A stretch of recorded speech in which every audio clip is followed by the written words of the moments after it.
दौड़ क्या हो? क्या हुआ? ब्रू के 10 रुपीज सैशे में 33% एक्स्ट्रा। प्रेम, हाँ दौड़ के जाओ। कहाँ? 2 कप ब्रू बना के ले आओ। ब्रू के 10 रुपीज सैशे में अब 33% एक्स्ट्रा। दौड़ के जाइए।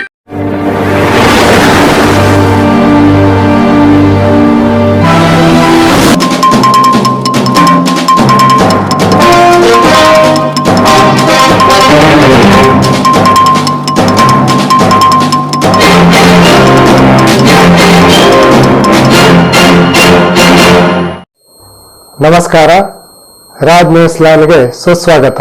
ಇಂದಿನ ಸುದ್ದಿಗಳನ್ನು ನೋಡೋಣ.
ಮುಂಡಗೋಡ ತಾಲೂಕಿನ ಮಳಗಿ ಗ್ರಾಮದ ಸಿದ್ದಾಪುರ ಓಣಿಯ ಸರ್ವೆ ನಂ 52/2 ಪ್ರಕರಣಕ್ಕೆ ಸಂಬಂಧಿಸಿದಂತೆ ನ್ಯಾಯಾಲಯ ಕೊಟ್ಟ ನೋಟಿಸ್ಗೆ ನಾವು ಬದ್ಧರಾಗಿದ್ದೇವೆ.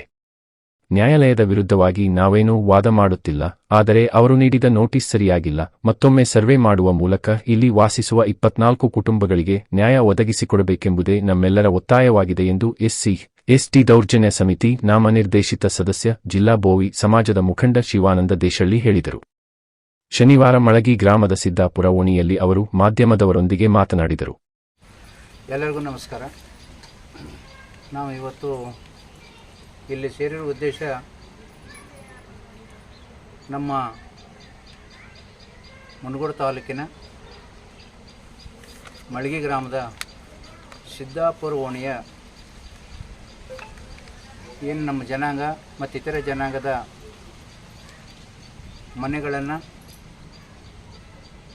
ಖುಲ್ಲಾಪಡಿಸಲಿಕ್ಕೆ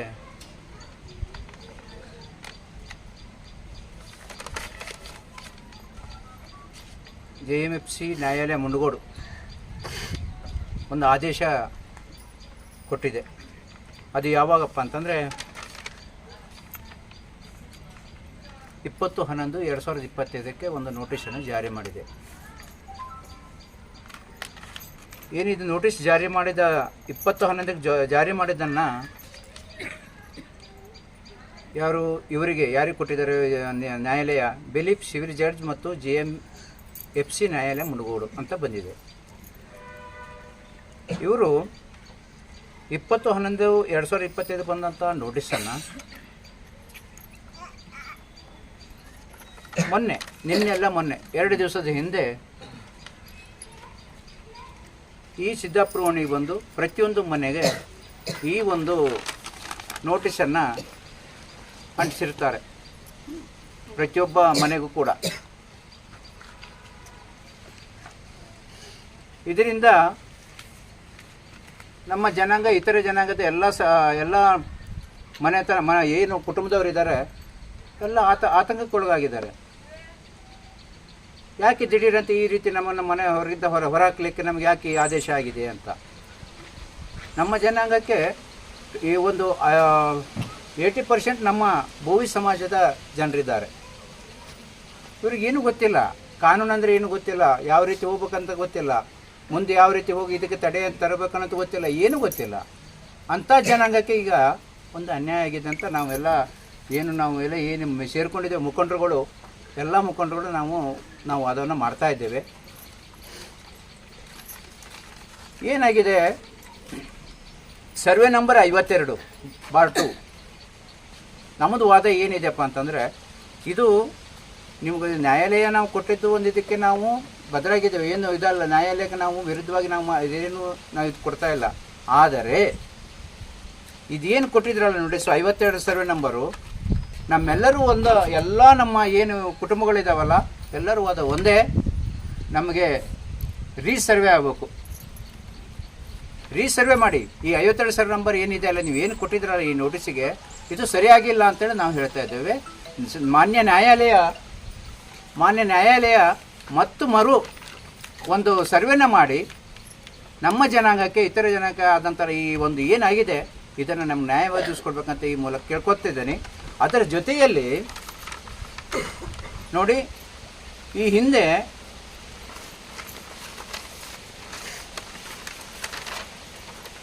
ಮಳಗಿ ಗ್ರಾಮ ಪಂಚಾಯತ್ 1973-74 ಸಾಲಿನಲ್ಲಿ ಈ ಸರ್ವೆ ನಂಬರ್ ಕಾಣಿಸ್ತಾ ಇದೆ.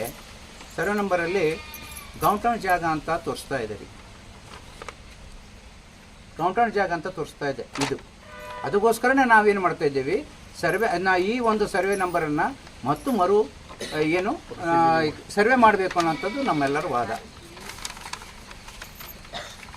ಏನಾಗಿದೆ, ಅದಾದ ನಂತರ ಮನೆಗಳಿಂದ ಈಗ ಏನು ಇವರು ದಾವೆ ಹಾಕಿದ್ದಾರೆ, ಯಾಕೆ 2012ರಲ್ಲಿ ದಾವೆ ಹಾಕಿದ್ದು, 2012ರಲ್ಲಿ ನಮ್ಮ ದಾವೆ ಹಾಕಿದ್ದು ಕೋರ್ಟಿಗೆ ಹಾಕಿದ್ದು.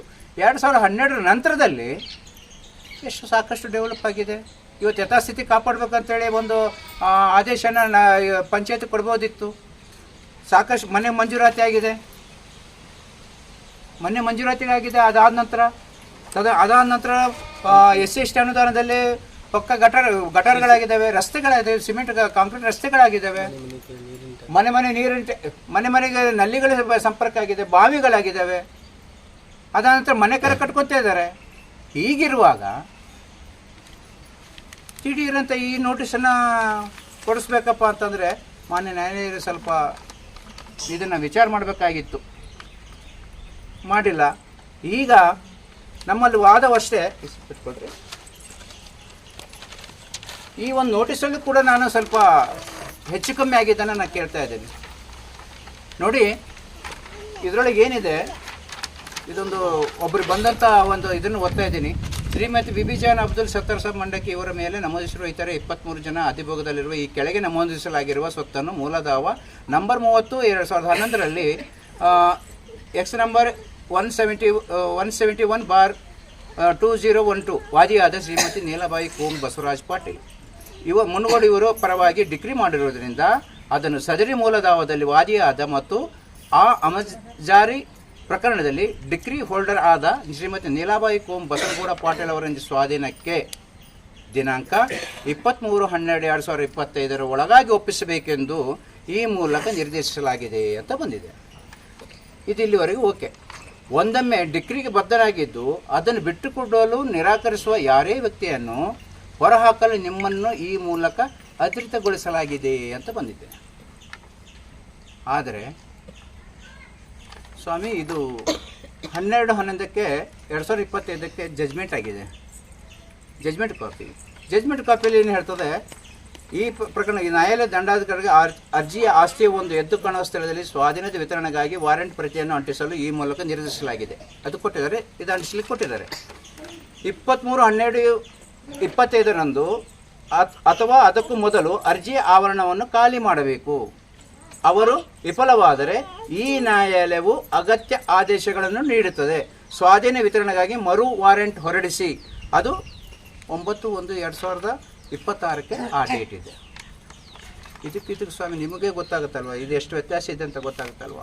ಇದು ನೋಟಿಸು ಈ ರೀತಿ ಇದೆ, ನಮ್ಮ ವಾದ ಏನೇ ನೋಟಿಸ್ ಕೊಡಲಿ ಏನೇ ಇರಲಿ, ನಮ್ಮ ಮನೆಗಳನ್ನು ನಾವು ಯಾವುದೇ ರೀತಿ ಕಬ್ಜಾ ಕೊಡೋದಿಲ್ಲ, ನಾವು ಪಡಿಸಲ್ಲ. ನಮ್ಮದು ತಕರಾರಿದೆ, ಯಾರೇ ಬಂದರೂ ಕೂಡ ನಮ್ಮದು ತಕರಾರಿದೆ, ನಮ್ಮ ಮನೆಗಳನ್ನ ನಾವು ಪಡಿಸಲ್ಲ, ನಮ್ಮದು ತಕರಾರಿದೆ ಅಂತೇಳಿ ಪಂಚನಾಮೆ ಮಾಡಿಕೊಂಡು ಅದನ್ನು ವರದಿಯನ್ನು ಕೊಡಿ, ಎಲ್ಲಿಗೆ ನ್ಯಾಯಾಲಯಕ್ಕೆ ಕೊಡಿ. ನ್ಯಾಯಾಲಯ ಮುಂದಿನ ಏನು ಕ್ರಮ ತೆಗೆದುಕೊಳ್ಳುತ್ತೋ ಅದಕ್ಕೆ ತಗೊಳ್ಳೋದು. ನಾವು ಅದಕ್ಕೆ ಯಾವ ರೀತಿ ನಾವು ಮುಂದೆ ಹೋಗಬೇಕು, ಏನು ಮಾಡಬೇಕು ಅನ್ನೋದನ್ನು ನಾವೆಲ್ಲ ಮುಖಂಡರುಗಳೆಲ್ಲ ಸೇರಿ, ಜನಗಳ ಅವರೇನು ಕುಟುಂಬದವರೆಲ್ಲ ಸೇರಿ ನಾವು ಅದನ್ನು ತೀರ್ಮಾನ ತಗೊತೀವಿ. ಹೀಗಾಗಿ ಈಗ ನಿಮ್ಮ ಮೂಲಕ, ಯಾಕಂದರೆ ನಮ್ಮ ಬಡ ಕುಟುಂಬಗಳಿಗೆ ಈಗ ಏಕಾಏಕಿ ಬಂದು ಮನೆಗಳನ್ನು ತೆರವುಗೊಳಿಸಿ ಅವ್ರನ್ನೆಲ್ಲ ಹೊರಗೆ ಹಾಕಿದರೆ ನಮ್ಮ ಜನ ಎಲ್ಲಿ ಹೋಗಬೇಕು? ಎಲ್ಲಿದೆ ವ್ಯವಸ್ಥೆ? ರೋಡ್ ಮೇಲೆ ಬೀಳ್ಬೇಕಾ ಅಥವಾ ಬಸ್ ಸ್ಟ್ಯಾಂಡ್ಗಳೇ ಮಲ್ಕೋಬೇಕಾ? ಮಕ್ಕಳನ್ನ ಕಟ್ಕೊಂಡು ಮತ್ತು ಪ್ರತಿಯೊಂದು ಕುಟುಂಬನ ಕಟ್ಕೊಂಡು ಎಲ್ಲಿ ಬೀಳಬೇಕು? ನ್ಯಾಯಾಲಯ ಇದನ್ನು ಗಮನಕ್ಕೆ ತರಬೇಕು ತಾನೆ. ನಾಳೆ ಇವನ್ನ ಹೊರಗೆ ಹಾಕಿದರೆ ನಾಳೆ ಅವರು ಆ ಕುಟುಂಬಗಳು ಹೋಗಿ ಎಲ್ಲಿ ಜೀವನ ಮಾಡಬೇಕು? ಹೊರಗೆ ಹಾಕ್ಬಿಟ್ಟು ಅವ್ರು ರೋಡ್ ಮೇಲೆ ಮಲ್ಕೋಬೇಕಾ ಅಥವಾ ಬಸ್ ಸ್ಟ್ಯಾಂಡಿಗೆ ಹೋಗ್ಬೇಕಾ? ಬೇರೆ ಎಲ್ಲಿ ಹೋಗ್ಬೇಕು ಅವರು? ಇದನ್ನ ಯಾಕೆ ವಿಚಾರ ಮಾಡಿಲ್ಲ? ಅದಕ್ಕೋಸ್ಕರ ಸರ್ಕಾರ ಕೂಡಲೇ ಈ ಒಂದು ಪ್ರಕರಣಕ್ಕೆ ಸಂಬಂಧಪಟ್ಟಾಗೆ ಇದನ್ನು ಕೂಡಲೇ ಸರ್ಕಾರವೂ ಕೂಡ ಎಚ್ಚೆತ್ತು ಇದನ್ನು ಈ ಒಂದು ಪ್ರಕರಣಕ್ಕೆ ನಮಗೆ ಜನಾಂಗಕ್ಕೆ, ನಮ್ಮ ಪ್ರತಿಯೊಬ್ಬರು ಮನೆಗಳಿಗೆ ಏನು ಕುಟುಂಬಗಳಿದ್ದಾವೆ ಅವ್ರಿಗೆ ನ್ಯಾಯ ಒದಗಿಸಲಿಕ್ಕೆ ಸರ್ಕಾರ ಇದನ್ನು ಮಧ್ಯವಸ್ಥಿಕೆ ವಹಿಸ್ಬೇಕಂತ ಈ ಎಲ್ಲರ ಪರವಾಗಿ ನಾವೆಲ್ಲ ನಿಮ್ಮ ಮುಖಾಂತರ ನಾವು ಕೇಳ್ಕೊತಾ ಇದ್ದೀವಿ. ಈ ಗ್ರಾಮ ಬಡ ಕುಟುಂಬ. ಈ ಡ್ಯಾಮ ಕಟ್ಟುವಾಗ, ಕಲ್ಲು ಹೊಡೆಯುವಾಗ, ಗೋಡಿ ಕೆಲಸ ಮಾಡುವಾಗ ಬಂದು ಈ ಸ್ಥಳಕ್ಕೆ ವಾಸ ಆದವರು. ಹಾಗಾಗಿ ಅವ್ರಿಗೆ ಎಲ್ಲಿ ಮನೆ ಇಲ್ಲ, ಜಾಗ ಇಲ್ಲ. ಇಲ್ಲಿ ಬಂದು ಹೋದವ್ರಂದ್ರೆ ಈ ಸರ್ವೆ ನಂಬರ್ ಇರ್ಬೋದು. ಭೂಮಿ ಮೇಲೆ ಯಾರು ಇರ್ತಾರೋ ಅವರ ಒಡೆಯರು, ಕಬ್ಜಾ ಯಾವ್ದಾರಲ್ಲಿ ಇವರ ಒಡೆಯರು ಅಂಥೇಳಿ ಜಿಲ್ಲಾ ಉಸ್ತುವಾರಿ ಸಚಿವರು, ಸ್ಥಳೀಯ MLA ಹೆಬ್ಬಾರ್ ಸಾಹೇಬರು ಕಾನೂನು ಪ್ರಕಾರ ಬಂದು ಈ ಸ್ಥಳಕ್ಕೆ ಬಂದು ಈ ಬಡ ಕುಟುಂಬಗಳಿಗೆ ಬೋಯಿ ಒಡ್ಡರ್ ಇರ್ಬೋದು, ಮುಸ್ಲಿಮ್ ಇರ್ಬೋದು, ಮರಾಠ ಇರ್ಬೋದು, ಕೊರಮ ಇರ್ಬೋದು, ವಾಲ್ಮೀಕಿ ಇರ್ಬೋದು, ಈ 24 ಕುಟುಂಬಗಳು ಬೀದಿ ಪಾಲಾಗ್ತಾವು. ಈ ಬೀದಿ ಪಾಲು ಮಾಡ್ದಂಗೆ ಉಸ್ತುವಾರಿ ಸಚಿವರು ಡೈರೆಕ್ಟ್ ಬಂದು ಈ ಸಮಸ್ಯೆಯನ್ನು ಬಗೆಹರಿಸಿ ಈ ಬಡವರಿಗೆ ಹೊಲಿಸ್ಕೊಳ್ಬೇಕಂತೇಳಿ ಈ ಎಲ್ಲ ಮುಖಂಡರಿಗೆ ಹಾಗೂ ನಮ್ಮ ಸ್ಥಳೀಯ MLA ಶಿವರಾಮ್ ಹೆಬ್ಬಾರ್ ಸಾಹೇಬರು ಅವರು 3-4 ಬಾರಿ ಆಚೆ ಬಂದರು. ಅವರು ಪಟ್ಟ ಕೊಟ್ಟಿದ್ದ ಜಿಲ್ಲೆ ಅವರು ಬಂದು ಅವರ ಸಹ ಈ ಜನರಿಗೆ ಕಲಿಸಿ ಇದನ್ನು ಸರಿ ಮಾಡ್ಬೇಕಂತ ಹೇಳಿ ನಾನು ಮಾತು. ಇವತ್ತು ಹೇಳ್ಬೇಕಂದ್ರೆ ಈಗ ಒಂದು 1970ರಲ್ಲಿ ಕೊಟ್ಟಂಥ ಇದು ಗೌಂಟ್ರಾನ್ ಜಾಗ ಅಂತೇಳಿ ಪಂಚಾಯತ್ಗೆ ಅವ್ರು ಕೊಟ್ಟಿರ್ತಾರೆ. ಕಡೆಗೆ ನಮ್ಮ ಹೆಬ್ಬಾರ್ ಸಾಹೇಬರು, ದೇಶಪಾಂಡೆ ಸಾಹೇಬರು ಮನೆಗಳು ಪಟ್ಟ ಕೂಡ ಕೊಟ್ಟಿರ್ತಾರೆ. ಹಿಂದಿನ ಕಾಲದ ಹಳೆ ಬಾವಿ ಕೂಡ ಇದೆ ಮತ್ತು ಪಂಚಾಯತ್ಗೆ ಇವತ್ತಿಂದ ರೋಡ್ ಕೂಡ ಮಾಡಿಸಿದ್ದಾರೆ. ಇಲ್ಲಿ ಸುಮಾರು 24 ಮನೆಗಳು, ಬೋವಿ ಇರ್ಬೋದು, ಅಲ್ಪಸಂಖ್ಯಾತರು ಇರ್ಬೋದು ಮತ್ತು ತಳವಾರ ಪೈಕಿ ಇರ್ಬೋದು. ಇಷ್ಟೆಲ್ಲ ಮನೆಗಳು ಇದ್ದರೂ ಕೂಡ ಇಲ್ಲಿ ಒಬ್ಬರು ನಂದಿದು ಜಮೀನು ನೀವು ಬಿಟ್ಟು ಕೊಡಬೇಕು ಅಂತೇಳಿ ಕೋರ್ಟಿಗೆ ಹಾಕಿ ಅದು ತೆರವುಗೊಳಿಸ್ಬೇಕಂತೇಳಿ ದಾವಾ ತಂದಿದ್ದಾರೆ. ಇದು ತುಂಬ ಅನ್ಯಾಯ. ಸಿದ್ದಾಪುರ ಓಣಿಯಲ್ಲಿ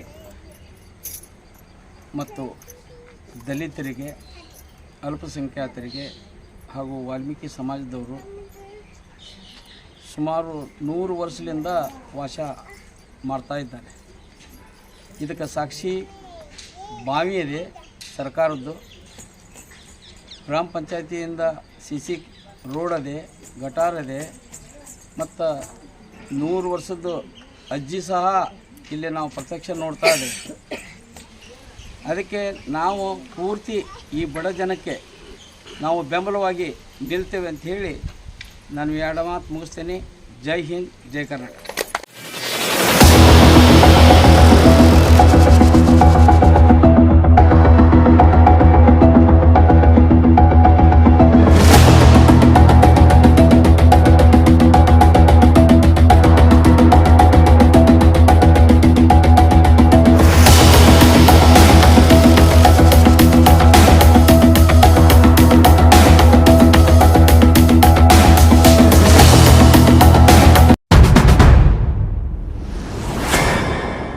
ಪಲ್ಸ ಪೋಲಿಯೋ ಲಸಿಕಾ ಅಭಿಯಾನದ ಅಂಗವಾಗಿ ಮುಂಡಗೋಡ ತಾಲೂಕಿನ ಇಂದೂರಿನ ಚಿಕ್ಕ ಆರೋಗ್ಯ ಕೇಂದ್ರದಲ್ಲಿ ಪೋಲಿಯೋ ಲಸಿಕೆ ಕಾರ್ಯಕ್ರಮಕ್ಕೆ ಮುಖ್ಯ ಅತಿಥಿಗಳಾಗಿ ಆಗಮಿಸಿದ ಗ್ರಾಮ ಪಂಚಾಯತ್ ಮಾಜಿ ಅಧ್ಯಕ್ಷರು ಹಾಲಿ ಸದಸ್ಯರಾದ ರೇಣುಕಾ ಬಡಿಗೇರ್ ಮತ್ತು ಸಮಾಜ ಸೇವಕರಾದ ಮಂಜುನಾಥ ನಡಗೇರಿ ಅವರು ಮಕ್ಕಳಿಗೆ ಪೋಲಿಯೋ ಹನಿ ಹಾಕುವುದರ ಮೂಲಕ ಚಾಲನೆ ನೀಡಿದರು.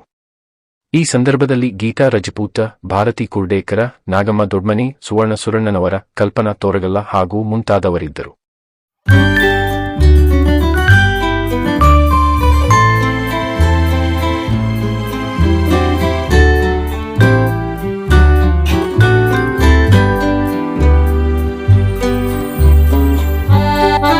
ನಿಖರ ನಿಷ್ಪಕ್ಷಪಾತ ಸುದ್ದಿಗಾಗಿ ರಾಜ್ ನ್ಯೂಸ್ ಲೈನ್ ಅನ್ನು ತಪ್ಪದೇ ನೋಡಿ.